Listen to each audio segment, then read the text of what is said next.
এইগুলো দেখছো, এই যে এটাকে কি হয়ে গেল বলতো, ফিনিশ গুডস এর স্ক্র্যাপ হয়ে গেছে, এগুলো রিসাইকেল হচ্ছে, আবার রিসাইকেল হচ্ছে, কিন্তু ভাবো আবার মেশিনে চলে যাবে, আবার মেশিনেই চলে যাবে।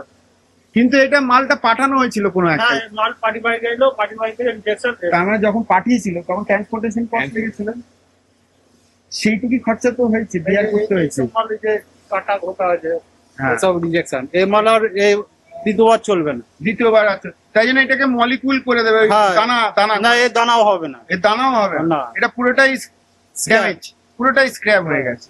তাহলে এইগুলো একটা হচ্ছে র মেটেরিয়ালের স্ক্র্যাপ দেখলে, আর এটা হচ্ছে ফিনিশ গুডস।